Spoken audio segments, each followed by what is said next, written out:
And we're back. JSJ, Jake has not done well for a while now. So if you say he's the new Gabe, I don't know. I don't want to go that far. But it is, of course, Gerald Glasser. Thanks again for joining us right here at the Lakers Fast Break. Of course, I also host the Pop Culture Cosmos, which covers the latest news and trends in pop culture each and every week, twice a week, wherever you get your podcasts. On the latest Pop Culture Cosmos, Josh Peterson and I talk about Project Hail Mary, a huge hit at the box office. We also remember Chuck Norris, and also, as well, we talk about the controversy with NVIDIA's DLSS 5. What's wrong with it? Why are people getting so mad about it? How it could affect your PC gaming coming up in the, well, not right now, but in the future going forward. So we talk about that and more right there for you at the Pop Culture Cosmos, wherever you get your podcasts, and on a delayed fashion coming up later this week on YouTube on the Lakers Fast Break as well. Don't forget as well, I also host Lakers Latest every morning for your enjoyment to give you an update of what's going on with the Los Angeles Lakers. So go ahead and check it out each and every morning on the Lakers Latest channel right there, presented by my friends at the Fan Art Network as well. Want to give a shout out, as always, to my good friends, Daniel Berry Sports Highlights. Yo, and also, as well, of course, behind me, you see the great artwork right there with Kobe and Luca, whose shot just came up just short for today's game. Kobe right here with the pillow. And of course, a giveaway we're going to be doing in the month of April right here for you. This bad boy and maybe even more stuff we'll be going ahead and giving away to subscribers of this channel. So go ahead and make sure you're a subscriber. Also, a follower of at Trip Show Shop on Instagram and Twitter, courtesy of my good friend El Rosto, and also as well at Trip Show Shop on Instagram and Twitter. Well, the Lakers came in one of the hottest teams in the NBA. Everybody's been excited to see how the Lakers have been playing. 9 wins in a row as they headed to the Motor City to go see and check out what went on Monday night against the Detroit Pistons. But Detroit basketball was the ticket today, as the Detroit basketball Pistons, after down to the Lakers in the first quarter, overtook them in the second quarter with a 42-point second quarter, which put the Lakers down by double digits. Not exactly the way you want to go ahead and pattern yourself, but the Lakers, again, with another good third quarter, came back with a 35-point quarter, outscoring the Detroit Pistons 35-24. But in the fourth quarter, a very sloppy fourth quarter, it came down to crunch time once again. And two of the best teams in crunch time, the Los Angeles Lakers and Detroit Pistons, went back and forth. And the Lakers kept it close, tied the game, actually got ahead by one late. But the Lakers didn't execute as well as you would like to see, missing a couple key shots down the stretch. And a last second try by Luka Doncic fell short because it just wasn't as clean of a look as Luke Kennard got in Orlando, and the Lakers could not repeat the same last second magic this time around, as the Lakers lose 113-110, finally losing on this road trip. I guess can't be too mad, guys. You can't be too upset. They're still 4-1 on this road trip. They won Florida, they won in Houston, and have only one more game in Indiana to go ahead and finish off. And that, on a tanking team, looks pretty strong for the Lakers. They're still 2 games ahead of the Houston Rockets, the Denver Nuggets, and the Minnesota Timberwolves in the standings. And remember, with the tiebreaker, you can add on another game on the top of that. So with 3 games against tanking teams coming up, let's go ahead and keep up that good spirits regarding the Lakers, even after a tough loss like this. Dennis Jenkins, 30 points today, absolutely blew up on the Lakers today. A great signing for them on a two-way, who is now a integral part of their rotation. Has been a great find for them. Jalen Duren, 20 points, 11 rebounds for them as well. For the Lakers, though, it starts with Luka Doncic, 32 points, 7 rebounds, 6 assists. LeBron James with 12 points, 9 rebounds, and 10 assists, just 1 rebound short of a triple-double. DeAndre Ayton, 13 and 10. Austin Reese had 24. Jackson Hayes was 5 of 5 from the field, 11 points himself, 4 block shots himself. So he did give you some good minutes coming off the bench. Luke Kennard was 6. Jared Vanderbilt with a 4, and Adu Thiero got some early couple minutes before he was taken out. So yeah, there you go with the Lakers, though, not just falling just short. So I'm not going to be too upset by what we saw today because again, this has been a great road trip. 4-1 on the road trip with a chance to make it 5-1 heading into Indiana. Is right. Jenkins was a two-way player. I believe he has, in order to be eligible for the playoffs, he has to have signed a regular contract, JSJ, and I believe he has. So yes, he was a two-way player. So that's correct. Vern said we weren't winning every game on this road trip. 4-1. I will take it too, Vern. I am happy, but that the Lakers are 4-1. They took Florida, where they always have problems, and they took Houston. Those were the key games that they needed to take. The Houston games were the ones that they needed to go ahead and win. And I said I would be happy with splitting Florida. And they not only didn't split Florida, they swept Florida. So I am happy with that. And again, yes, I know they didn't have Cade Cunningham in the lineup. And that is a disappointment that you don't win when Cade Cunningham is not in the lineup. But I think that, again, the Lakers deserve a lot of credit for being in the position that they're in. Coming back, they could have just done the Foldle act as far as, when they were down by 15. They could have just said, you know what, we're going to pack it in. We're going to go ahead and just get the win in Indiana and go for it. But they decided to come back. They actually took the lead at one point late in the game and just didn't seal the deal. I mean, that's what, when you're playing these close games and these clutch games, Lakers have a better clutch record than anybody, but again, they still have losses on their record than the resume in the clutch time. But they win much more than they lose in clutch time, and I'll take that every time out. Our Carino says, "I wonder if Joe will get extremely upset." I don't think he will. I don't think he can. I don't think. I mean, they didn't. There's a lot of missed calls. I know you guys saw as far as the way, but Detroit's a physical team, and they seem to let a lot go with them. Teams like them, OKC, and whatnot, because they're very physical in the way they play. And sure, there should have been more calls on Detroit, but again, we can't hold on to that. Got to say, you know what?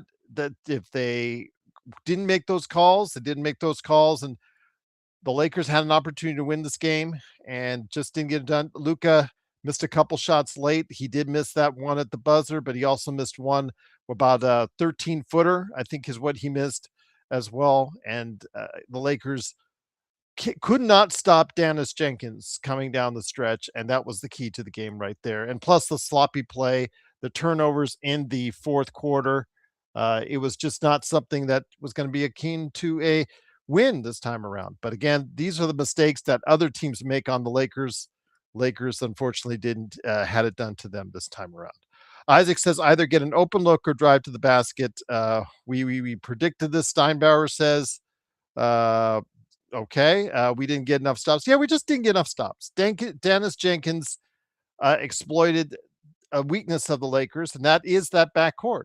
He, as a very quick athletic guard, was able to go ahead and find spots in the defense and exploit them, which hopefully will be something that the Lakers can alleviate going forward. But Vern said, I expected a loss tonight.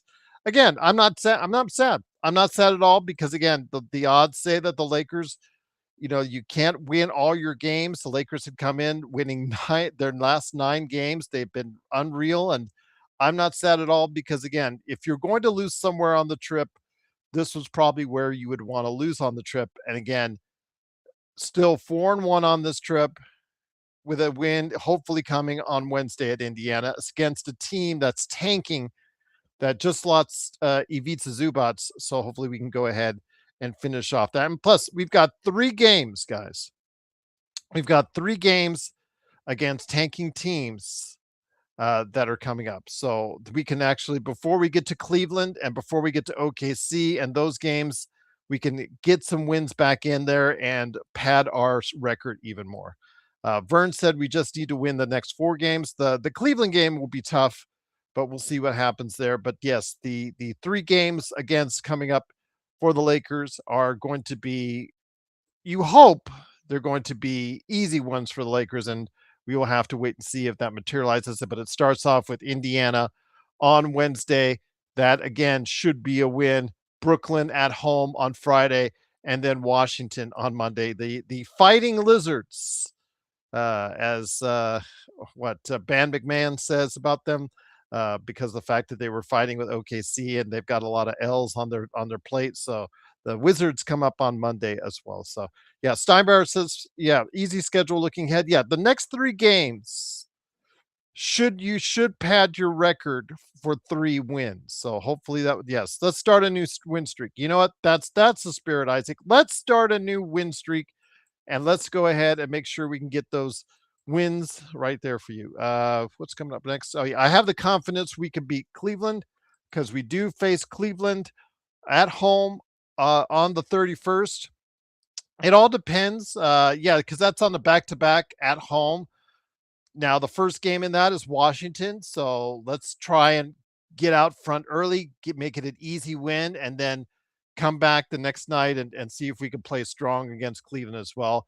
Then you go out on Thursday, April the 2nd, and you go out at Oklahoma City and then at Dallas on the 5th of April. So that's going to be interesting. And then you come back on the 7th of April and you face Oklahoma City once again. So that's that's a test right there. If you can get a split against Oklahoma City and then you can win these 3 games, you can maybe hopefully get a win against Cleveland as well. If you can split the OKC games, you can get the wins against the non playoff teams.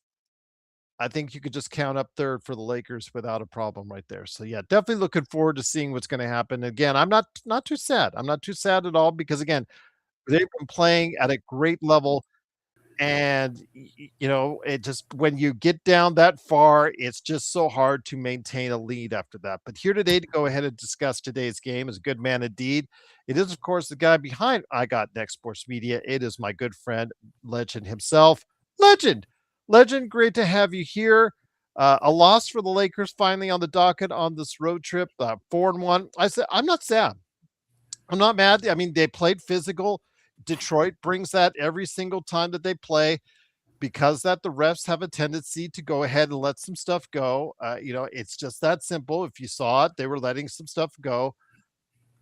I'm just going to say this: Dennis Jenkins maybe has a exploits a weakness of the Lakers, and that is a quick, athletic guard that can get to spots where the defense can't get to him as well. It's something which I think should be a concern for the Lakers going forward, because quick guards like that, if they can shoot with the mid-range consistency that we saw from Dennis Jenkins today, can provide a little bit of problems for the Lakers. Just a note on that. But again, the Lakers, they took Florida, they took Houston. They've got nothing to be sad about tonight. Yeah, there's nothing to be sad about. Like, they don't win a lot of games. I would tell anybody, shouldn't be mad. That's a good Detroit Pistons team. If you feel maybe a little hurt to lose to a Kayla team, okay, I guess I understand that. But she'd be like mad or anything? No, they don't win a lot of games. Like, you got to tip your hat to them for what they've done. They don't win a lot of games that might have been scheduled losses with the Lakers before all this happened. So I don't see no reason to be upset. I would still be applauding this team for what they've done so far. You gotta pick your head up, dust your pants off, keep on going. It is what it is, and just head on to the next game. Streets are meant to end at some point, so it is what it is. It ain't the end of the world, not at all. The Lakers in that fourth quarter, quite a few turnovers. I believe they had 8 or 9 turnovers in that fourth quarter. Really sloppy ball from them, not executing as well as you would like to see. Legend coming down the stretch. I did want to go ahead and say that the Lakers did come in with one of the best records in clutch time. Detroit wasn't too far behind. I think they're 4th or 5th in the league in clutch percentage themselves. So it just came down to who would execute better coming down the stretch, and a couple key misses by Luka, a turnover that really didn't help the Lakers as well, their cause. But it just at this point where Dennis Jenkins executed better. They just instead of going to Duran, they only went to Tobias Harris once, who did take a shot on Luka, and Luka did not bother defending it at all, which I thought was kind of disappointing. Which brings a lot of his. You could just hear a lot of people getting met. Just hear those people that want to go ahead and see Luka fail. Just talk about that one that happened late in the game, but also as well again, Dennis Jenkins, um, Austin Reeves exploited Dennis Jenkins on one end by getting a clutch bucket in the key, but right back on three straight possessions, Dennis Jenkins caused problem for the Lakers. Talk to me about how Dennis Jenkins has been coming from literally nowhere in his first season in the league as a two-way player, now signed to a full contract, but as someone who, as a quick athletic guard who can hit well on the mid-range, what kind of problems he can create for a defense. He can definitely exploit a lot of defense if he can sit there and take advantage with his speed and ability just to get into the paint, turn around Jays. He can take advantage of that. And that's one of the tougher things about guarding these young teams like him. These boys can run all day. They're gonna attack. And that's one of my, I would say, one concern I would have with the Lakers defense, if it can stay that good, is when you go against a team like the Spurs or the Oklahoma, who likes to run and gun all day with you. That can be a problem. And that's something you just saw from this kid. Kind of gave you an example of what you got to figure out how to handle when it comes to that point. Because the kid showed a lot of heart today. He was balling. He was playing basketball. Took advantages of some guys who just can't play defense all that great. And shout out to that Detroit Pistons team. They look like they deserve to be the number one team in the East. The fact that they won this game without Cade that's impressive. I think most people probably had them losing this game, so got to tip your hat to them boys over there. And they've won 3 in a row, I think, without Cade before Yeah. leading up to this game. So credit to them. But Dennis Jenkins, like I said, to me brings it out of concern because, like you said, relating to the Spurs. So let's say there is a second round matchup between which will right now be the Lakers and the Spurs. I know we focused in on their inexperience on the Spurs. I know we focused in on Wembanyama, but the inexperience of the guards as far as Castle and Harper, but there is a guy that has playoff experience in De'Aaron Fox who does fit that same type of mold in a better fashion than Dennis Jenkins, as far as someone who is quick, someone who is athletic, and someone who can get to his spots. The Lakers have to figure out how best to contain someone like that, and so that he won't go off the same time that Wembanyama does as well in the series. And I think that's one of the things, if I were the Lakers, I would use these last couple of regular season games to focus on figuring out how to handle these quick, fast guards, because that is what you're going to have to go through if you want to see the NBA Finals. You're going to go through it not once, but twice. The Spurs and the Thunders. That's a lot. That's not going to be easy. I'm not looking at the games right now, but I think both those two teams just literally blowed out their opponents tonight. Just drug Miami and Philadelphia through the mud tonight. So that's what you're dealing with. And you're going to have to figure out something, because it's a reason why people got them two facing all, and they continue to show it. Absolutely. JSJ, stop it. Stop it, No, don't go JSJ. that far, man. You ain't Yeah, know. come on. Man. Come man. on, JSJ. I know You ain't reached that point, man. he's being facetious. It's okay. It's just JSJ. Don't worry about him. But it is, of course, the Lakers fast break. The Lakers, unfortunately, their win streak stops at 9 with a loss tonight in Detroit, 113-110. Again, the Lakers could have folded up the tent in that second quarter when they got their butts handed to them. I think a 45-point quarter for the Detroit Pistons, getting out to as much as a 15-point lead. But they came back. And when you're on the tail end of that road trip, of any team on the tail end of the road trip, it's harder to get that energy to go ahead and sustain itself for a comeback. But the Lakers in that third quarter, give them all the credit for getting back, making sharp shots, getting Luka Doncic and more involved, getting Jackson Hayes involved on several lobs, which obviously is right there too. When the lobs are going and the fast break is working for the Lakers, that's when it's really moving, and that's when it's really gelling for the Lakers. They were able to do that in that third quarter, get back into the game. eventually get the lead. But again, it came down to clutch time, which you feel very confident in the Lakers. But this time it just wasn't to be as far as in clutch time is concerned. But I don't think you can take too much away from this loss. Again, it had to bound to happen sometime. I just think again, the only thing is they have to try to figure out way to slow down a quick athletic guard like a Jenkins in case you run up against one in the playoffs. Yeah, you just gotta give them credit. And I see what Rodell said about them fouling every game. Yeah, You they just play got a physical style, they play physical. absolutely. But we That's what talked they about it do. at the beginning. That's what they do. They play physical. And honestly, you give me a taste of what the playoff is like. In the playoffs, you're not gonna get a lot of them calls. I think that's one of the things that really does affect, AR game a little bit. When you take them free throws, and you take all the foul calling out, it's a different game. And you just got a little playoff taste of the referee gonna put them whistles in their shirt, say play ball, figure it out.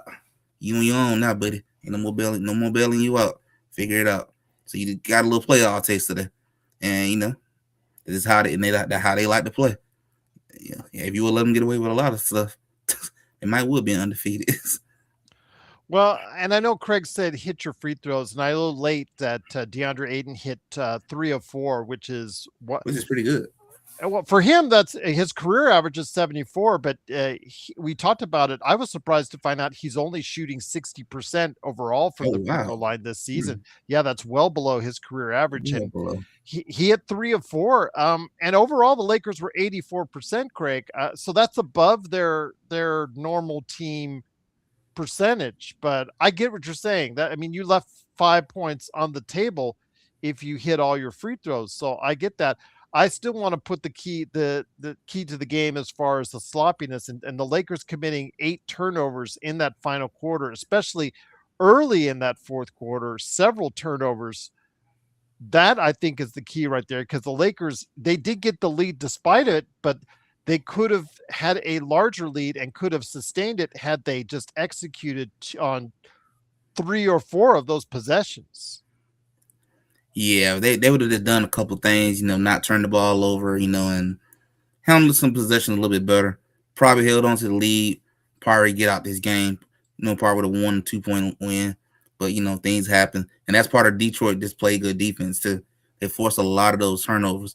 And that's what a lot of these young guys do too. And a lot of these young teams like Detroit, they like to force turnovers and run the basketball. I mean that is one of the things that are out there when it comes to the Lakers. Force turnovers, run fast break. A lot of times you don't get the easy layup. And so they did a lot of that tonight. But they played good defense towards the end. But it is what it is. Ain't the end of the world. Lakers did not, right? You're right, Mateja. They did not have Marcus Smart He was definitely missed. and Rui Hashimura on the defense. Yeah, playing against Jenkins, although that is a very tough test for even Smart because the quickness right there. But Smart probably would have played better against Jenkins again than some of the other guards that were playing against him because they tried a myriad of guards. Luca, Reeves, Laravia. They even brought Vando out. They dusted him off. They dusted Adu Thiero off to no avail in the overall in the game against Stannis Jenkins because he was hot. This was his game, Mm-hmm. and he was just, I guess, not going to be denied because he just really looked good and be able to find his spots and be able to hit his shots when he needed to. The Lakers, on the other end, I don't think they exploited him as much on defense because he is a smaller, thinner guard. And I think if the Lakers, with the size advantage that they had, both in inside because they had taller players in Jackson Hayes and DeAndre Ayton, who actually they did pretty good, but I thought they could have exploited even more. But also the taller guards the Lakers had, picking out Jenkins, if they could have done more of that, maybe they would have gotten the couple more baskets that they needed. Yeah, they did. They definitely could have. They would have done, a couple of things different. Definitely a sport that size. Luka's a big guy. LeBron definitely a big guy. They could definitely take advantage of them size, them mismatches. Could be an easy post up, straight line to the basket or a turnaround J with their size should be no problem. So they definitely could have exploited that a lot more than what they did tonight. But at the same time, on the other end, Detroit kind of did the same too. They exploited some weaknesses that was out there. Some guys who just have a hard time guarding quicker guards. So, end up being like barbecue chicken, as Joe just said. I know Black LeBron James had the worst plus minus. I don't know if it's a true indicator and how real you can go ahead and say, because LeBron, yes, he did not score in the first half. Legend ended up almost with a triple double, 12, 9, and 10. But he was a -8.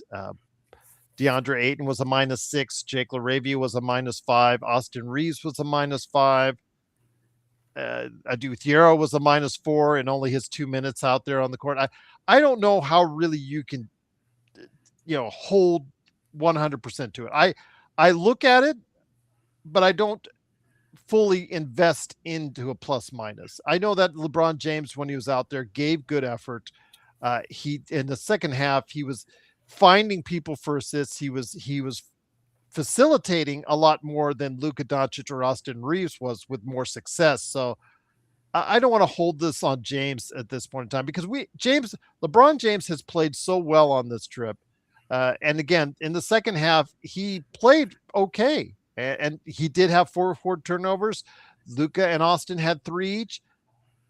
Again, the sloppy play, I'm going to attribute to all of those guys, all of those ball handlers for not being able to execute during that fourth quarter. Because again, you clean up that ball, you clean up that play a little bit on either end for the Lakers during the early part of that fourth quarter, and this might have been a different game outcome instead.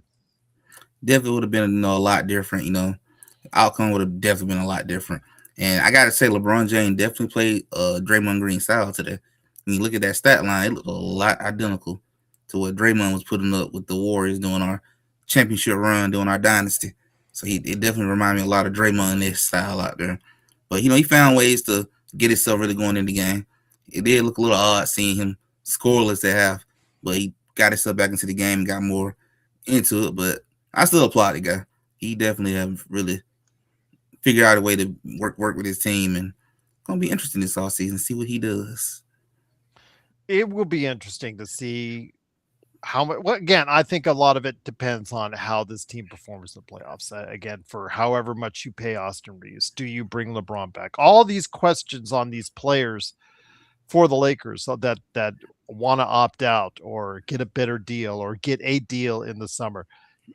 However this team fares in the playoffs, I think should make it a better determination on what you play these players. It's great during the regular season and it looks great in the regular season, but how does it look in the playoffs? And the Lakers still have a lot of momentum coming off a great road trip so far at 4-1. A lot of things to look forward to. The next 3 games are against tanking teams. You could pad your record back up again leading into Cleveland and OKC.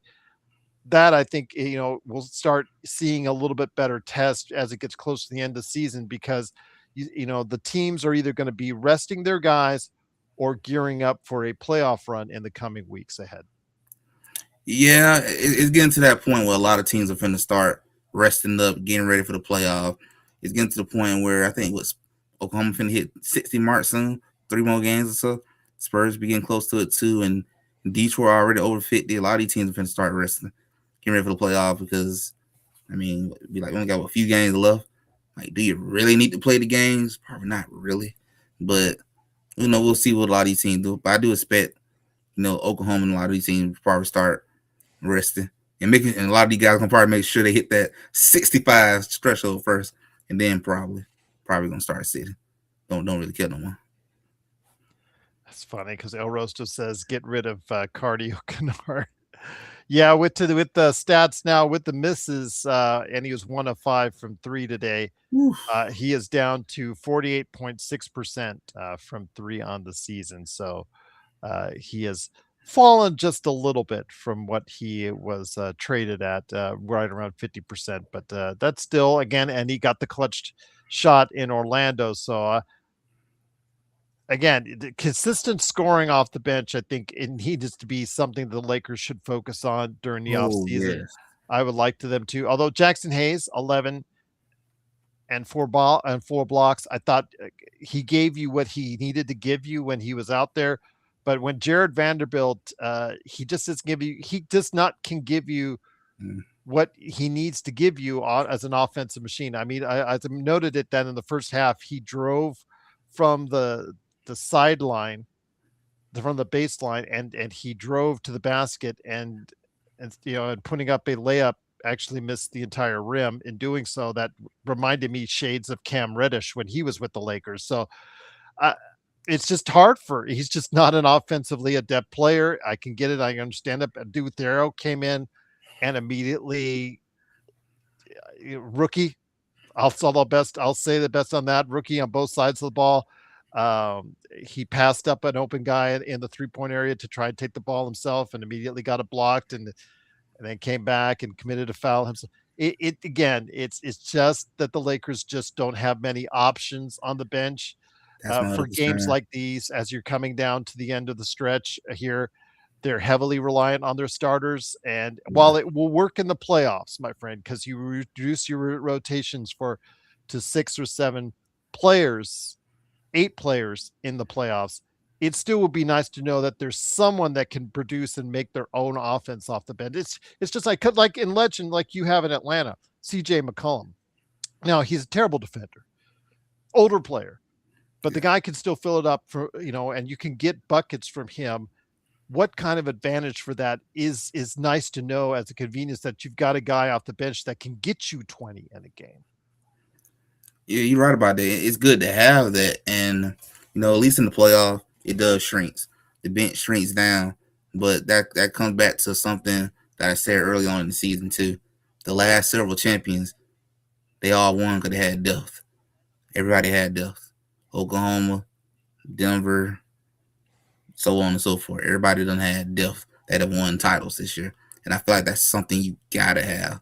Like you cannot rely heavily on your starters. Like that's just it ain't gonna work against these other teams that got depth. Yeah, run your starters in the ground, and by what game 3 or 4, they're tired. They got nothing left. While I got a bunch of fresh, 5 more guys on my bench that are fresh, can't do that. You got to have some type of depth. These last several teams have had depth. That's one of the reasons why I have to really think Indiana reached that finals last year.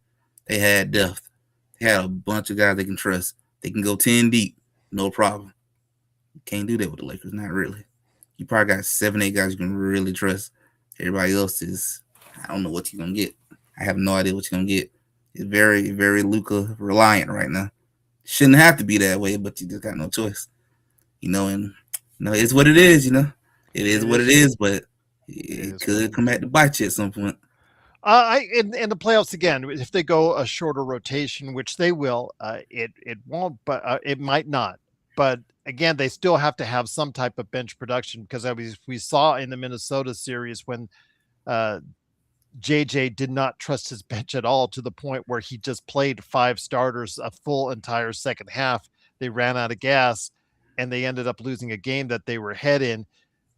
I can understand that, and it just has to be something that, again, that they need some type of production off the bench. Kennard, if you get him involved, is not going to shoot too many times 1 of 5 from 3. So I would count to see his overall stats and to see how he can shoot. If you keep him involved, he can get you some productivity, like he did in Orlando with 13 points and plus the winning 3.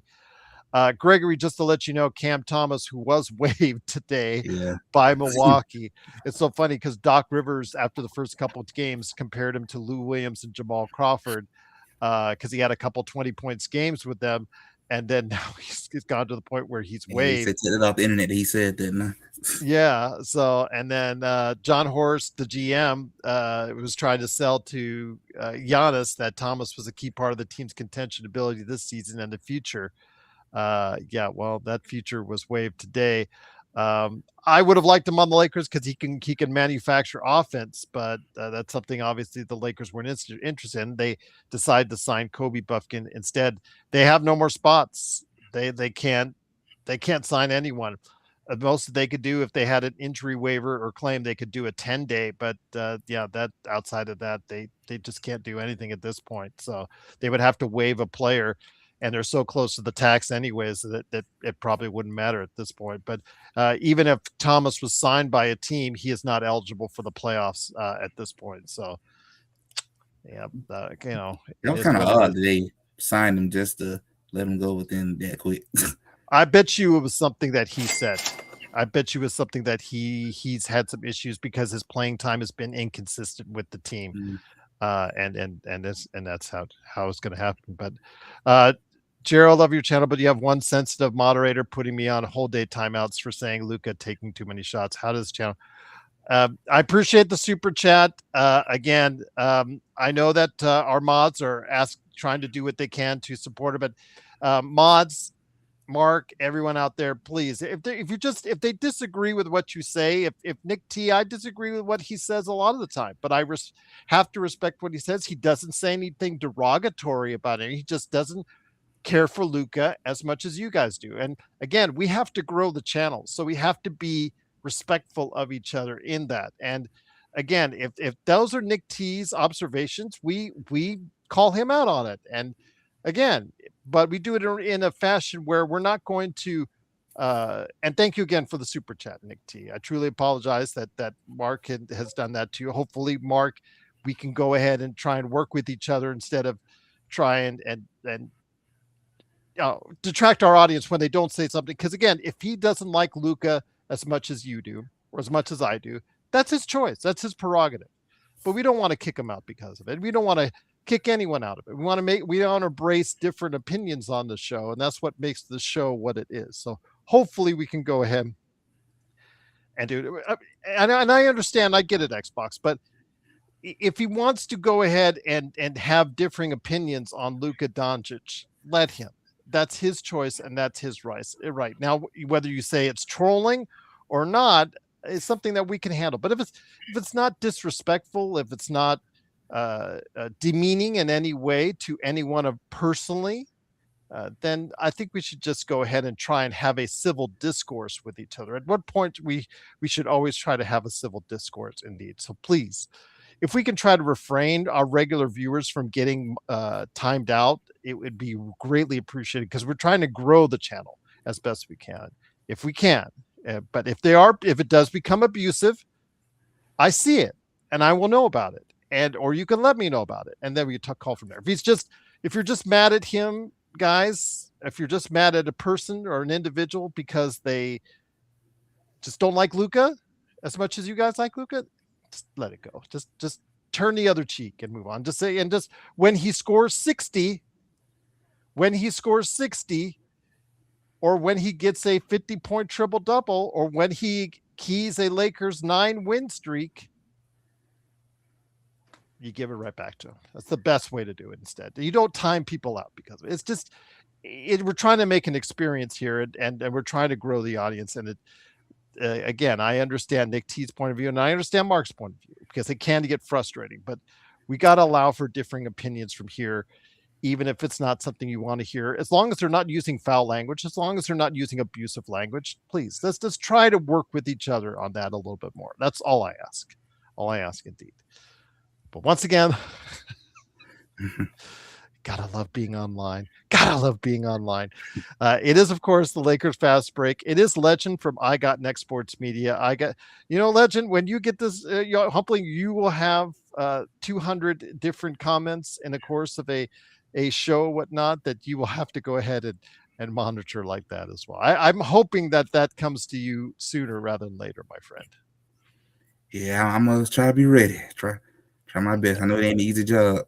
It's not. And the mods, I want to give a big shout out to the mods, because again, the mods, they don't have to do this. They don't have to do what they do to moderate the chat as best they can. And they normally do a sensational job. And I'm going to give credit to each and every one of them, from Xbox, JSJ, to everybody that does the job as far as modding is concerned. Search, just the whole group that's out there. So I'm going to give you guys a ton of credit and give you guys a ton of kudos for doing so. So I know it's a tough job. I know it's tough. And again, there's no pay behind it. It's just what you guys want to moderate the chat. And I'm very happy that you guys are doing so. So let's try to work with each other, even if we disagree with each other, because Joe and I disagree with each other all the time. And we would love to go ahead and time each other out. But I'm hopeful that we can go ahead and just move on, because El Rosto with a super chat, because less respect, Xbox for usually almost always getting it right. Yes. And that's a good sign, Xbox. There you go. You usually almost always get it right. Yes, thank you for the super chat. There you go. Stuff that's again. Just want to work with each other, guys. Let's just try to get along. Yes, on Xbox, you got to get a roasto back for that. You usually almost always get. It's like that's like you turn around, Legend. If you told me that, I'd be like turning around and say, "Thank you, I guess, maybe."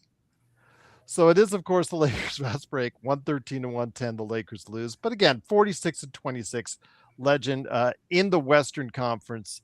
Again, the Lakers have a 2-game lead over the 3 teams they have and a tiebreaker with in the Western Conference. That's Houston, Minnesota, and Denver. With 10 games to play, it looks pretty good for the Lakers right now. Actually, 10 games to play. It looks really good with a 3-game advantage, essentially, because you got the tiebreaker involved, especially with the fact you've got 3 games coming up against tanking teams.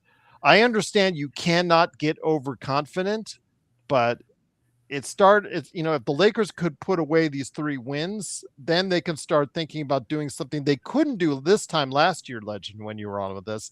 This time last season, they were fighting for every game they could get.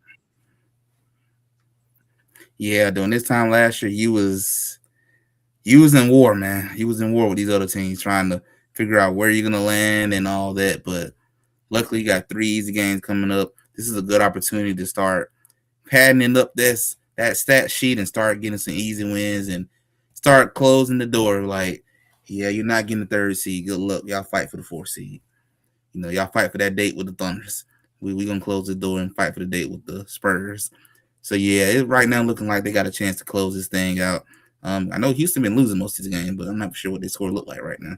But Right now, it is Chicago leading by 2 with 3 minutes left. So maybe this is where the point where the Chicago coach puts out his top players and lets Houston win the game. yeah, you It's might a be able to do that. possibility. Yeah, they I might mean, go on and they're gonna throw the game at this point because you they're might. They might. Josh Giddey's played 35 minutes. You might come to him and say, Josh, it's you look tired, man. you need the loss, man. Come on up, Yeah, come on over here. yeah, there you go. But you talked about OKC and San Antonio, who are right now the class of the NBA at this point. You're right. San Antonio goes on the road and they just walloped Miami. OKC Ooh. goes on the road and they wallop Philadelphia. Those 2 teams are really looking like they're on a collision course against each other. Your Atlanta Hawks got back on track by the way they destroyed Memphis. But those 2 teams look like they're on a collision. But if there's any one team that could upset this apple cart using a very old adage, could it be the Los Angeles Lakers? Because again, we've seen the best of Los Angeles Lakers in these past 9 games on this winning streak. We've seen how if you get all the big 3 rolling and working together, if they can get DeAndre Ayton to buy in, if they can get even some production from the bench, it makes for a formidable team that can really, if they play like that during that 9-game winning streak, can cause some teams some problems, and that includes OKC and San Antonio. But is that enough? Because it looks like right now OKC and San Antonio are looking like they're on cruise control right now.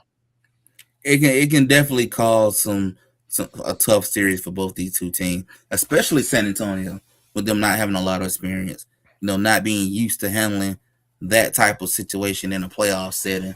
With Oklahoma, they probably ready for whatever you throw at them. They don't seen it all at this point, but it's gonna definitely give them 2 teams a tough game. It's not gonna be nothing easy. They could easily both come out here and pull an upset, but like I said, right now both the 2 teams look like they're in just 2 different worlds right now. They look like they are no doubt the 2 best part of the 2 best teams in the league right now. They just look like they're both on a collision course to meet each other. And I got to give Spurs one thing I can really give the Spurs credit on. They don't have Oklahoma's number this year, though. They don't have their number a lot this season. Even though that is regular season, I don't really hold that much thought to regular season, but they have had their number. So that is something to think about on that part. But both these two teams have really showed they are this in their own class right now. They out here kicking everybody butt that they play. And they doing it in fashion. They went out here and blow both these two teams out like it ain't nothing. That winning streak is continuing to advance and looking like it's not going to stop no time soon. So they can definitely pull an upset. Anything is possible. If I had to pick which one, I think the Lakers can pull that upset on. I would probably look at the Spurs more because of the inexperience. Oklahoma, I think you just got to beat them. It ain't gonna be too many weaknesses. Then you just got to beat them. It's all gonna be to it. But the Spurs have that inexperience as well as you got an inexperienced coach too. But I think they kind of balance each other out. Both the Lakers and San Antonio coaches are both inexperienced with a lot of the playoffs, so I think they kind of cancel out on that one. But Lakers can make some noise. They should definitely make some noise, especially Luka's out here cooking like the way he was doing before. Like those some video game numbers he was putting up. That's NBA 2K numbers. But Nick, you never say you're quiet though when Luka hits 9 threes and goes off on a tear like he did for three straight games, and you're quiet. But then, of course, there are the times where it's 3 of 13. Yeah, could he have done better as far as maybe when he's not feeling it from three? But again, that's the confidence he has in his shot. I've talked to you about this before. Would it be better if he makes better choices on his, instead of shooting those threes on when he's not feeling it? Yeah, it would be great. But again, as a player and a scorer of his fidelity, of his high level, he feels he can make every shot. And it's hard to tell an individual that has carried the Lakers on so many occasions, which you even have to admit he has, that it just is that simple, where you are allowing him to do that because he has the confidence and belief that he can hit those shots. Would it be better that maybe he allocates some of those misses to other players? Sure, that would be nice. But he has great confidence in his shot. And as Legend will tell you, because he's a shooter, you think you're going to make that next one. And I know you guys, JY, and I know that Nick, as far as you guys, you said ball watching tonight. On the defensive end, I will give you down. Tobias Harris hit an easy shot, and Luka didn't go up with him on it. I get that. I understand that. I know Austin Reeves against Dennis Jenkins. Both ends, it's a mismatch both ways. Austin on Dennis and Dennis on Austin. It's a mismatch both ways. We saw that. But again, when it comes to Luka, and JY, I will get to your question here on the out of bounds play. Again, he's a shooter. He's a high level scorer. Shea, of course, also as well. Luka, these guys are averaging 25 to 30 points a game. Legend. They have the belief that they will make continuously the next shot. It can be frustrating, Nick. I understand who didn't want Luka here in the first place. I get it. I understand it's frustrating for you to watch. But again, for games like this, we're getting games like we've seen where he's been unreal, that he's been at an MVP like level, which quiets your criticisms of him. I will take this if I get the 60-point games, the 50-point triple doubles, the 30s, the 40s, the games that he keeps us in, or he helps us win just by his aggressiveness alone. Yeah, as a shooter, because like I said, I was a shooter when I played basketball in high school and in college. That's why the jersey's back in the picture frame from high school days. But I kept shooting, whether I'm missing or not. One thing my coach always said: if you miss 3 in a row, you better keep down shooting, or you're gonna be right on the bench with me. Keep shooting, because it's going to eventually come back. It's muscle memory. It's going to come back. The same stroke. Pause. I know somebody thinks something differently. The same motion, it doesn't change. It's the same thing over and over. But shot don't always go in. That's why people always say, when it comes to playing in a lot of these basketball games, let alone trying to win a championship, defense will always be more consistent than offense. Jump shot, not gonna always be there. But defense will always be there as long as you give an effort. That will always be there. Nothing changes about it. A jump shot, you can do the same thing that you always normally do. You can miss shots. It happens. But you just got to keep shooting. You just got to keep shooting and hope that the shot will eventually come back. Now it do get to the point if you just bricking left and right and you like 3 for 20 or something, just stop. It ain't tonight. Just stop. Figure something else out. But it's normal for shooters to do that, to try to shoot their way out of a slump. And Luka, it's not like he wasn't doing anything else. He's scoring 33 points in the game, Legend. So he's giving you the chance with his scoring ability, keeping them in the game, which in a game where only Austin was the only other real player connecting and making his offense from the floor was crucial because Kennard was cold tonight. LeBron, okay, he got some points in the second half, but he was cold in that first half. Again, those two were creating the offense for the Lakers tonight. And you got to ride by them because they've been more times than not on this road trip, the guys to go to on this road trip. And with a dash of LeBron here and there, it's been effective. It's been working. It's working 9 times in a row. So again, I'm not going to argue with that. Again, you could talk about little changes like you guys mentioned, maybe having Vando in there for defense at points time, although he's not a great one-on-one defender anymore, but maybe he could have done, I think anybody could have done that defender that you had could have done better than Austin Reeves on Dennis Jenkins tonight because he's just that quick. Yeah. But Lakers just don't have an answer with Marcus Smart out there. It's just that clear. Vando couldn't guard Dennis. Adu Thiero was thrown out there. He couldn't guard. But again, I'm not going to get beat up JJ over this because JJ was able to draw up plays. He was able to get Greg St. Jean involved to draw up the play. Who JY mentioned. Where's the assistant that drew up the play in Orlando, Gene Legend? Marcus Smart didn't pass that ball in this time. No, but LeBron, it didn't turn over, but it almost was a turnover when that went to Luka, but he didn't turn over. Gave me, it's like, okay, LeBron at it again. But I will just say this again, I'm not going to beat up any of the Lakers tonight because again, the Lakers 9 out of 10. If you told me, Gerald, the Lakers are going to win 9 out of the next 10 games, I will take that every time out, Legend. Yeah, you'll take that every single time. And a win is a win. I say things happen. Things happen, and you just gotta keep pushing.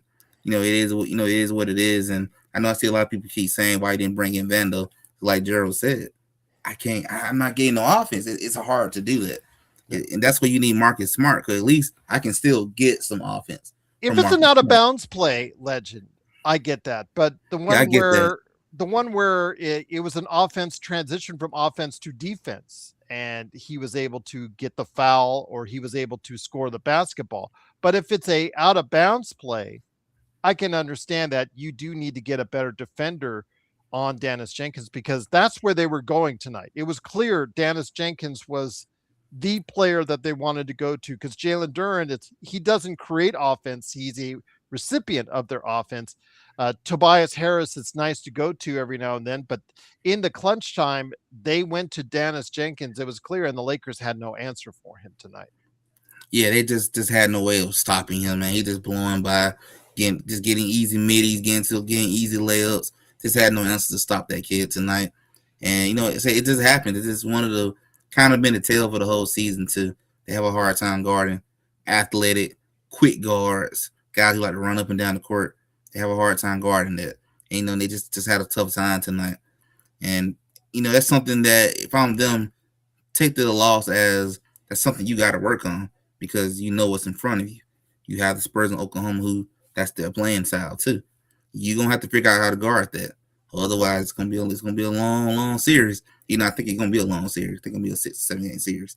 But it could be quicker than that if you don't figure something out too, though. Especially if your bench is non-existence. Hopefully, Jalen Raven kind of figured it out too. I know he's been going through a slump. For quite a while, and it's again. I know Rodell said it goes without saying, and that this was one of the best games he's had in a while, and it was 7 points. So that tells you all you need to know. Yeah, so you know right there. Yeah, so it's disappointing, but I wanted to get to a couple super chats. Truly appreciate you joining us. Once again, the Lakers lose 113-110. Lakers are 46-26, still third place in the Western Conference. Juan Velasquez, truly appreciate Juan whenever you stop on by. He said JJ needs to sub in Bando between timeouts for Reeves. He gets burned way too much. He can always sub him back for offense. That is frustrating. Yes, and I get that. I understand it because again, these are the questions that you have when you are talking about giving Reeves a max contract. These are the things, the very things that we talk about. And Juan, I give you credit. You're here hitting it right on the head there. Mm. He is not a trusted defender. Neither But is Luka. Rockets But was. Luka can make up for it for sure by averaging 30 to 35 points a game. Austin Reeves, if he, in order to justify Austin out there, he needs to score at a high level himself. So as long as he's scoring 24, 26, I can understand why JJ kept him out there. But situationally, it's not going to bruise the guy's ego if you bring in another defender, Legend. You have to win these games. So if it's a timeout with a ball inbound and a defensive play, you could have brought in a better or maybe a more adequate defender to go against Dennis Jenkins if you believe that's where the ball was going to. JJ definitely could have done that. Brought in a little bit of a better defender just to help stay in front of him. Somebody who can just, make him work a little bit harder, keep up with him, at least some decently keep up with him. That's just something, and I think that's just one of the things where you got to miss Marcus Smart not being there was. He's been one hell of a good defender the last several games. And he's brought in energy that has been needed all the time. Like I just told one Laker fan who worked at my job, because the girl who worked at my job now, she's a Laker fan. And I always told her, like, Marcus Smart, he don't show up in the stat sheet that much. But, man, I tell you, his impact in the game is there. You feel and if it. you are a big believer in the plus minus, Legend, he is the leader in the entire season for the Lakers by far in plus minus. Again, if you put everything on it, did you say, though, with her that she's a Lakers fan? She said she's been a Lakers fan since maybe it's 2006. Okay. I was just going to say, the reason why I was saying is I don't know if you saw my post on the channel that I posted a link for a viral video that went out after Luke Kennard's victory. If you guys get a chance to see it, I put the link in the posts out there. It is, I don't know if Legend, you saw it, but you know how they have, after a winning shot like Luke Kennard's, they'll give you, on social media, 15,000 different views from people like all over the stands and whatnot. Well, there's one shot in the stands, about 12 rows back, on the other side of the court to the left, as Luke Kennard is hitting it. And then he's taking the video, and there's a guy about 3-4 rows ahead of him in a Goga Batazzi Orlando black jersey. So Luke Kennard hits the shot. He starts jumping up and down, screaming and wildly, and you're wondering why he does that. And after the second jump, I believe, he immediately takes off his Goga Batazzi jersey to reveal a Lakers LeBron jersey underneath. That is interesting. I guess he wanted to stay in. He would be in the Orlando Magic territory over there. Well, I mean, there were Lakers fans in the crowd cheering, whatnot, and of course the Orlando Magic fans were there like in sudden shock, because they lost the game.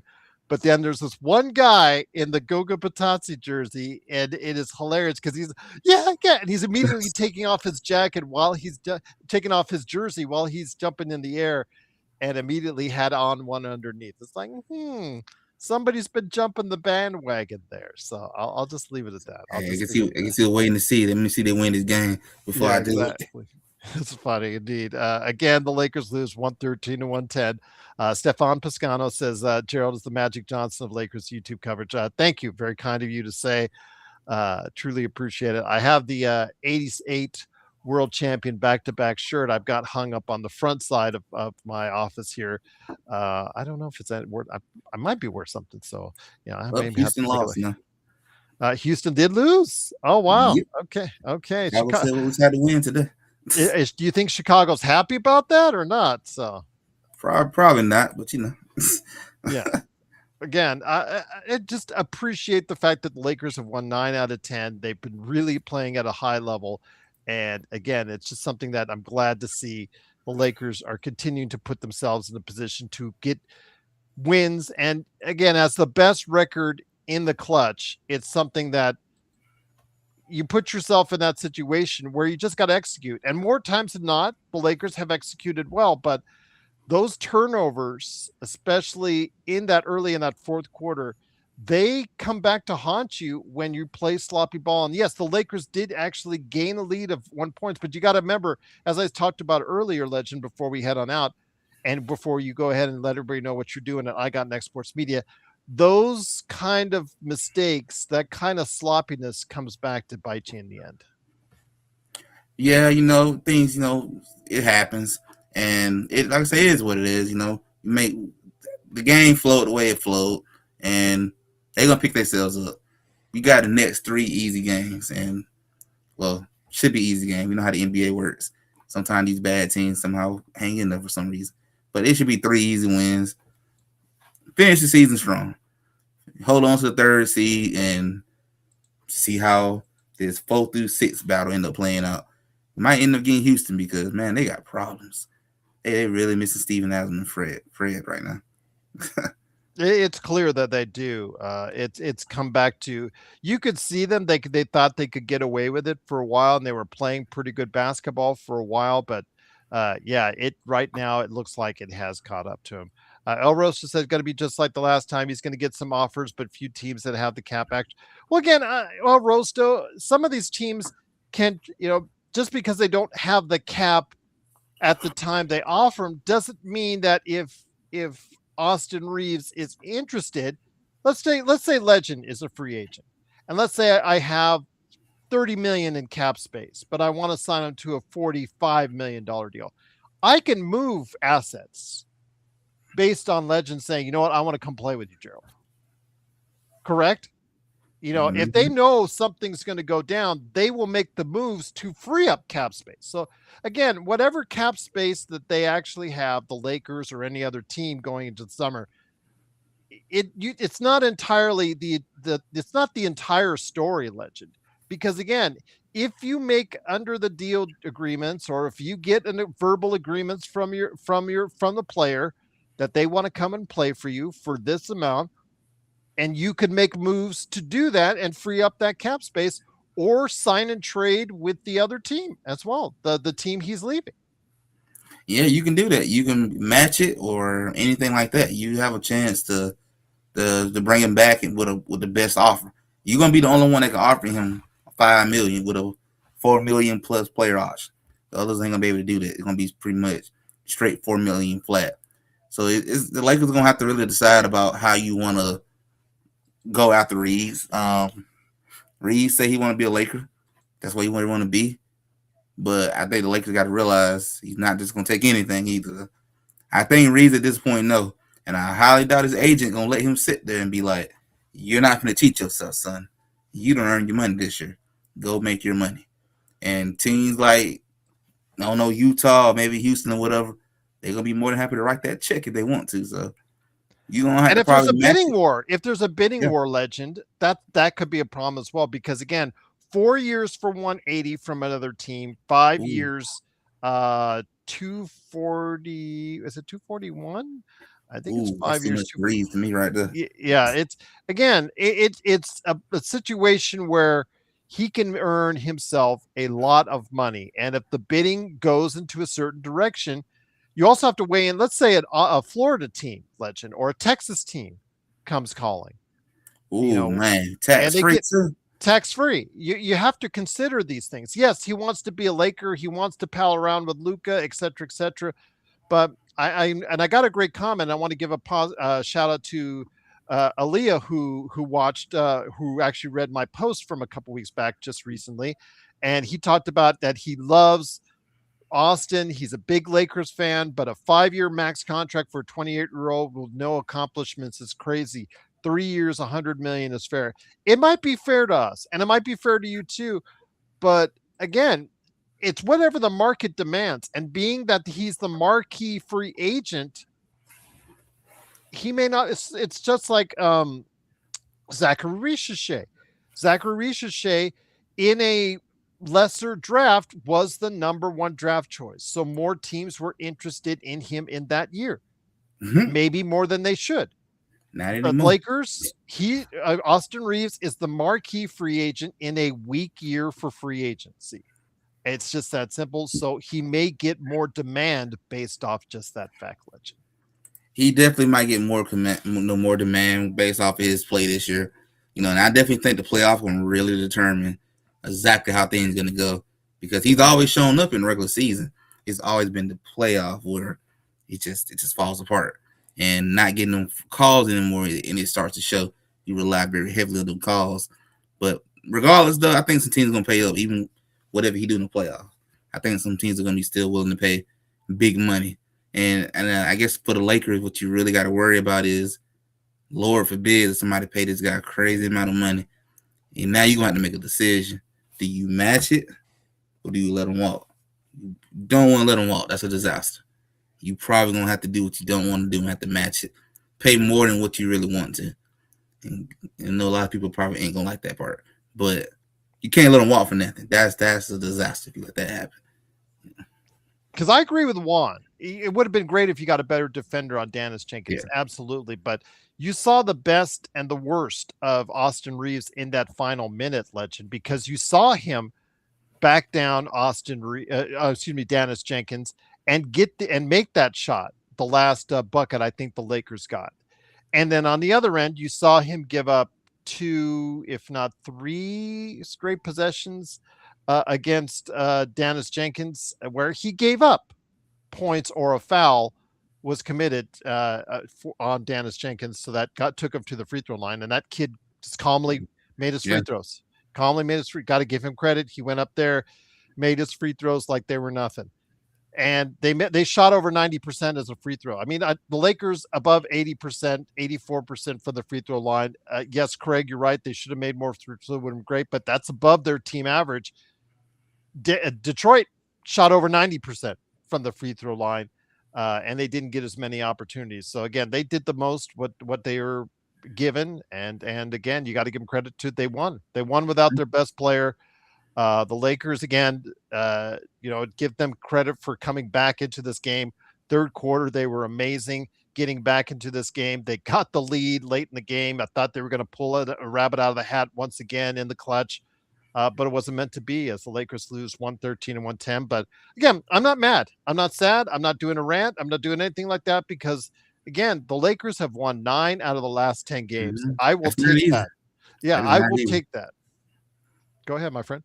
I was gonna say that's not easy to do. Like even in the NBA, even when you got people like Luka and LeBron them playing at their highest level, to win 9 games against guys who are almost as good as you or just good as your bench players and all, that's not easy to do.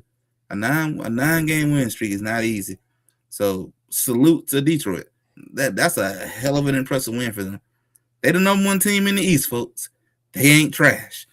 I see a lot of people in X kind of losing their mind about it. I'm like, bro, they're not trash. They didn't have their best player, but they're not trash. This was the number 1 team for a reason, and they showed it tonight that they deserve that number 1 spot. And you just got to tip your hat off to them. They won it. They came and got it. They took it, and they went on with their business. So you got to give them credit for that. They play physical. They play with athleticism. They play with quickness. And when they can get their shots up and they can hit those shots, they're a very, very formidable team. But they do need Cade Cunningham if they want to make any kind of run the playoffs. If Cade Cunningham that long is in trouble, which if you have a collapsed lung, first getting it back healthy and then getting back to the point where your conditioning is back up to speed. Your cardio, as we love to joke about, is back up to speed here. That's a key for them going forward. So I don't know. I don't know what we'll see from Detroit because, again, Cade Cunningham, how soon will he come back and at what level will he come back as? We definitely see what level he comes back as, and probably gonna come out as a good level and all, but he's gonna come out pretty good. He can come out balling. Before we head on out and before I get to you for what's coming up at I Got Next Sports Media, 805, big shout out to you for going to MSG tonight. Man. Nice. That's dope. That is dope. That is dope indeed. I'm going to say this, that would be a bucket list thing for me. Going to MSG. I understand it's old. I understand it has its age, but it has its charm. I would love to go Yeah. ahead and get that opportunity to go see. I don't know how many players I'm putting in that court, boy. Yeah, yeah, and or to go up that elevator that they have for the players. I've seen the iconic shots of the film of the Lakers back in the day, back in the Kobe era.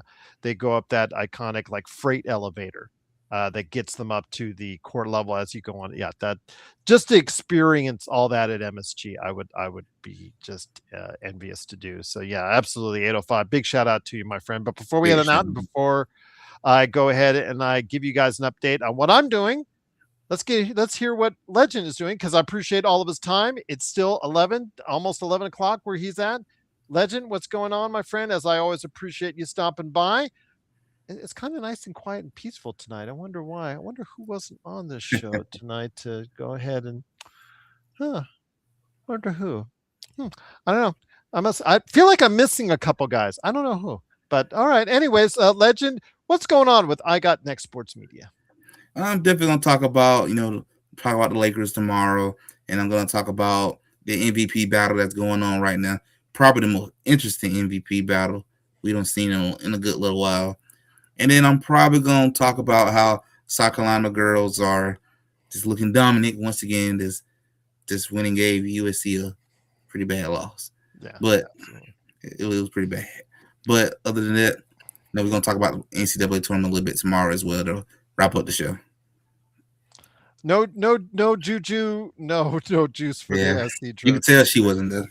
Well, it's women's college basketball is just. I know there was an upset today with a 9-2, which is rare, but usually it's like there's gaps. There's gaps between like the top 5 or 6 teams or 10 teams, and then everybody else. You can see when there's like a number 1 seed playing a number 8 seed, which in men's basketball quite often is close or closer. But in women's college basketball, there was Connecticut won by like 90 today Yeah. or 80, just like absolutely. Ooh, they won that much. I lost count at 70. You'll forget it was at 70 at one God. point. So I gotta look this up now. yeah. So it Oh just man. they kill those in women's college basketball. There are definite tiers to what they're doing there. So yeah, it's crazy. I know on the men's basketball court for you and I in our tournament, you and I as far as in the brackets, I think I am leading right now, but you have the higher max possibility. So if everything goes right for you, you will still win and beat me out on the bracket. So good luck, my friend. Absolutely. Wishing you all the best on that. And I mean, for me, it is all about dumpster fire and my car going up in flames. But I did want to mention everybody out there, I'm coming up soon with a NBA observations with Caleb Ponce. He's going to be standing by. We're going to record one here in a little bit. Hopefully I can get Legend back on this week for another NBA observations as well from him. So we talked the NBA heading into the NBA playoffs as well. So go ahead and check that out. I will have LFB clips. I hopefully will have LFB shorts. I'm trying to put more content out there for you guys. Hopefully I can add an article in there somewhere.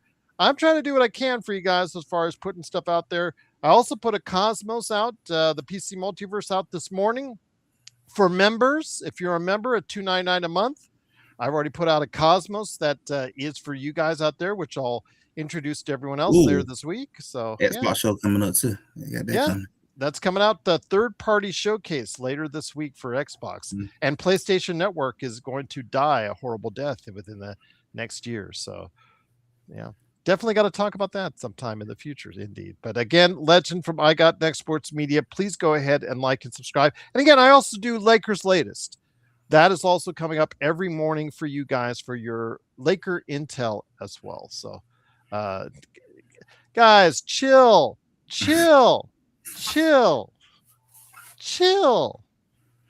It's all good, guys. 9 out of 10.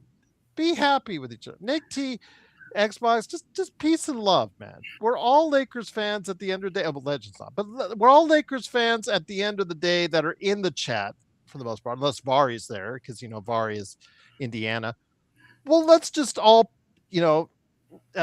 how should I say this nicely, Legend? On Wednesday, when we beat Indiana, let's all tease nice and politely Vari a little bit. There you go. Absolutely. There you go. As long as Vari doesn't get upset. There you go. Yes, we'll be friendly banter. How about that for that? Because the Lakers have Indiana on Wednesday. We'll be back for that. So hopefully we can go ahead and provide that post game for you. And then again, I've got NBA observations on the way with Caleb Ponce for you guys, and hopefully one with Legend 2 and Matt John coming up as well, hopefully on the back end of the week as well. So, yes, I've got a lot of stuff for you guys coming up. So, don't worry, we got you covered here. So, for Legend from I Got Next Sports Media, it's Gerald Glassford. Thanks again for watching this thing. Peace and love, everyone. So much anger in this world. There's so We much all drink hate. together. Yeah, there's so much hate in this world. I'm just tired.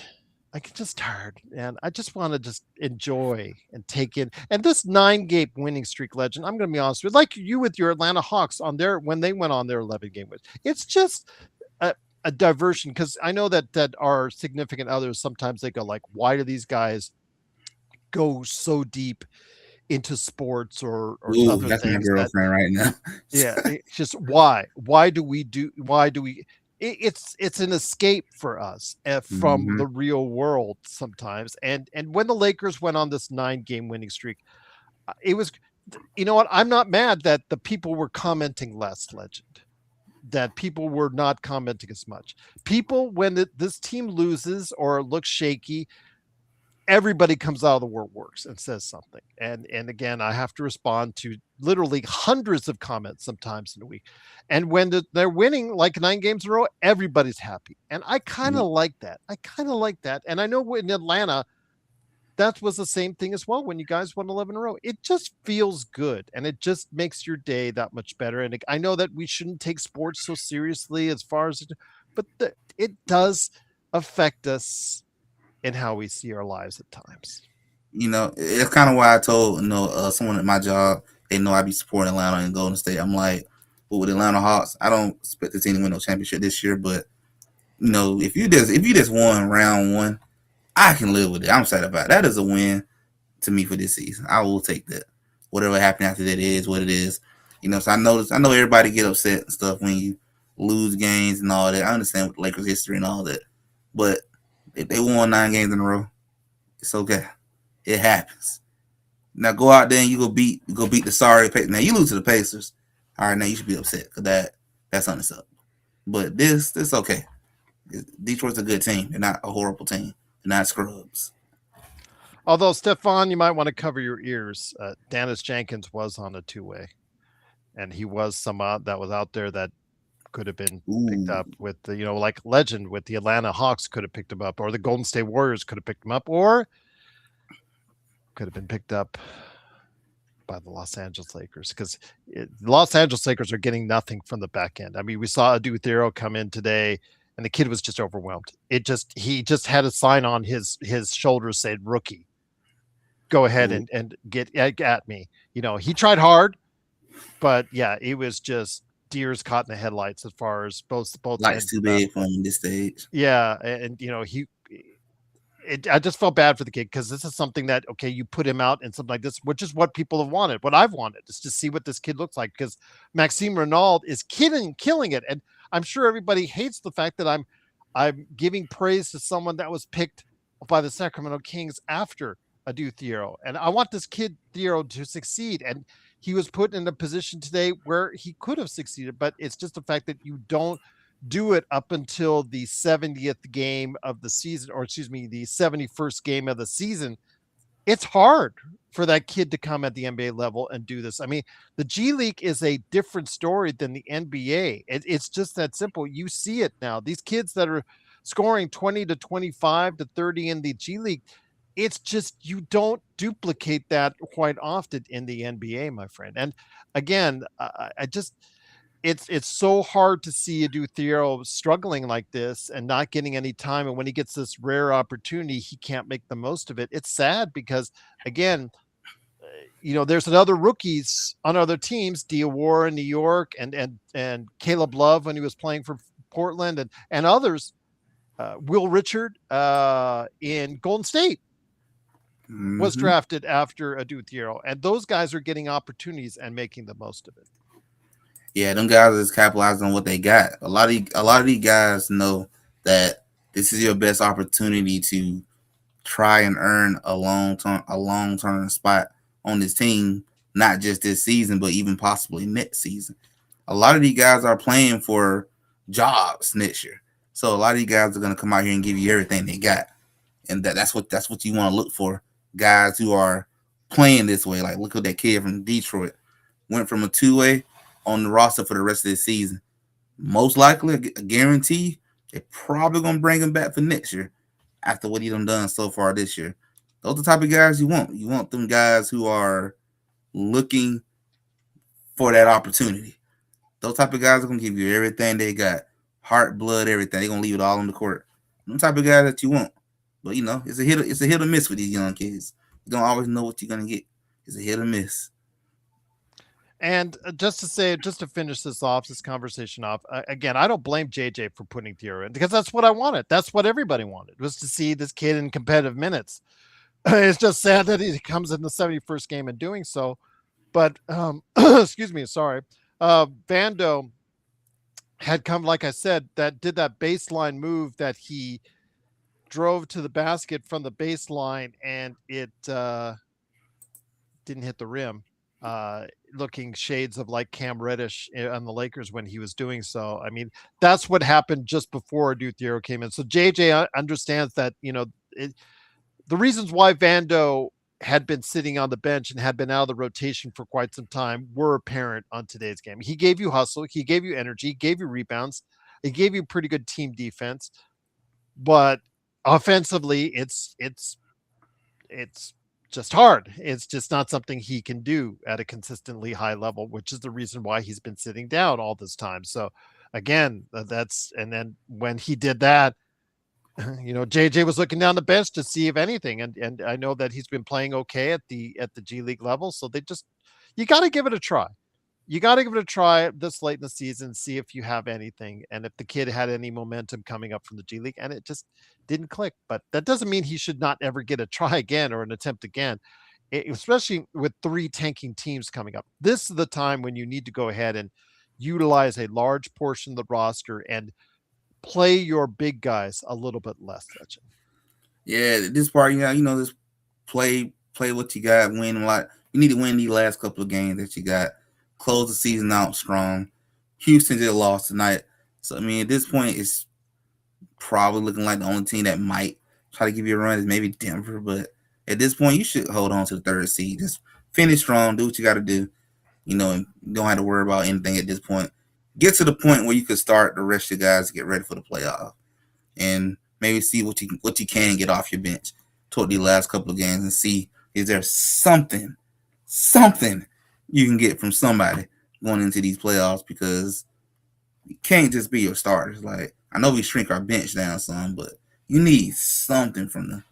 You got to get them boys a break at some point. Otherwise, these young guys, they're gonna run over you. If I was me, oh, I want LeBron on the court. Oh, he been playing the whole game. Yeah, give me him. He tired. I'm gonna take advantage of it. Rodell, he looks a little small for 6. I understand he's listed at 6'7", 230. He looks a little small for that, especially when he went to drive in and he got it blocked. I remember the last time he was in any type of the minutes which were competitive, he also took a drive in and got it blocked. Um, I guess you could say he's 6'7", but again, going in, he's definitely daring. I will give him that, but he should have passed the ball to a shooter that was wide open and the 3-point line for that instead of a contested shot in his short minute time. But again, it's a rookie. He's going to make rookie mistakes, and you just got to live with it and just got to see if it works out. Isaac, I love you, bro, but man, MJ athleticism, I don't want Ooh, to put that on Lord the have kid. mercy. Yeah, I don't want to put that on the kid. That's I would I, I I just need don't want to put that on I anybody. need something to drink That's after that. yeah. Mm, I don't want to put anything on that. Isaac, I mean no disrespect at all. I just that's asking a lot for the kid. I hope he has a Thiero athleticism. I just want his knees to be okay because somebody coming into the league with knee issues is a great concern. And I'll just leave it at that. But especially again, his age. yeah, exactly. So I just don't want to put anything MJ. I don't want to put MJ or Kobe by anybody that's coming into the league and just start saying for that, even if it resembles something that you'd like to see. or what he did in the G League as far as the highlights that they provide. I just want to go ahead and see him do well, period, and that's my hope for him. But again, it will be we'll wait and see. I would like to see him get some time over the next 3 games because now is the time to do it. You've got 3 tanking teams. The Lakers should finish off these 3 teams rather easily, rather early, and then bring some of the bench guys in there to see what they have, if anything, and that's what I would like to see. Nick T says LeBron should sit the next 2 I think games. that's what's gonna happen. They're gonna probably start resting some. Yeah, that's true. So hopefully they will do just that, indeed. But we'll wait and see. Again, the Lakers lose 113. I'm not mad. I'm not mad. They lost 113 to 110. I will take 9 out of 10 any day. They have exceeded my expectations on this trip. They didn't split Florida. They didn't split Houston. They won in both. And if there was going to be any schedule loss on the schedule, it was this one and the one in Miami, and they didn't do that in Miami. Definitely one. Yeah, because that was unfair. That was truly unfair. That was messed up right there. Yeah. So and again, Rodell, like you said, Suns are out of it. The Lakers have whatever the left power of the Pacific Division title. That's done. Take Houston out too at this point. Yeah, and they're Houston, Denver, and Minnesota are 3 games back. Essentially, they're 2 games back in the schedule, but with the tiebreakers, the Lakers have a game up additionally on that. So again, the Lakers, if they can just do what they need to do in these next 3 games, I think they're good. I'm gonna tell you this, Gerald. This is a prediction. I really think I'm gonna get that rematch with Minnesota, or it's gonna be Houston. I think Denver's gonna end up getting that 4 or 5 range. We'll see what happens, my friend. Again, it's Legend. I got to get you on here for an NBA observation so you can have another great chat like this, and obviously get you back on the post games when you can. It is, of course, Legend. The Legend hopefully will be back for Wednesday against Indiana on the post game. Well, we won't be too hard on Bari. Let's try not to be too mean to Bari because his situation different from his team. Vari was having fun on us because his team went to the finals last season. So there you go, indeed. But again, it is, of course, Legend. I got Next Sports Media. Please like and subscribe. It is me, Gerald Glassford. Thanks again for watching, listening. NBA observations coming up with Caleb Ponce. Also, as well, of course, Lakers Latest on the Lakers Latest channel. I'm trying to get you stuff on this channel as well. So please go ahead and stay tuned to what we're doing. Make sure you like and subscribe. We need to get Jackson on the show. Jackson, he did a good job today. Again, 5 of 5, 4 blocks, really solid effort from the bench for him. It's just if we could get 2 consistent players to give you that kind of double-digit output every game, that would be just awesome, indeed. But make it happen. All right, I'll see what I can do to get Jackson on the show, indeed. But it is, I'll have to go through their Lakers PR on that. But it is, of course, the Lakers Fast Break. Legends here. I got Next Sports Media. It is me, Gerald Glassford. Thanks again for watching this. We'll truly appreciate it. We'll be back with NBA observations with Caleb Ponce, and also on Wednesday with the Lakers Indiana post game. Will the Lakers get back on the right track against the next 3 tanking teams? I'd say they do.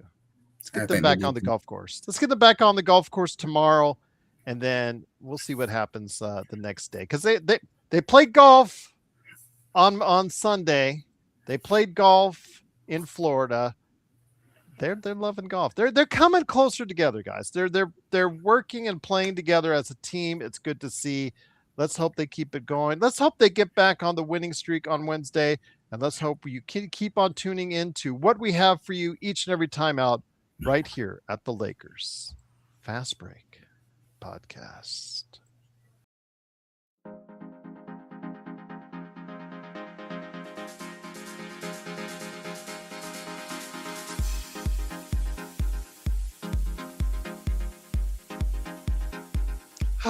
Legend, just very relaxed. Just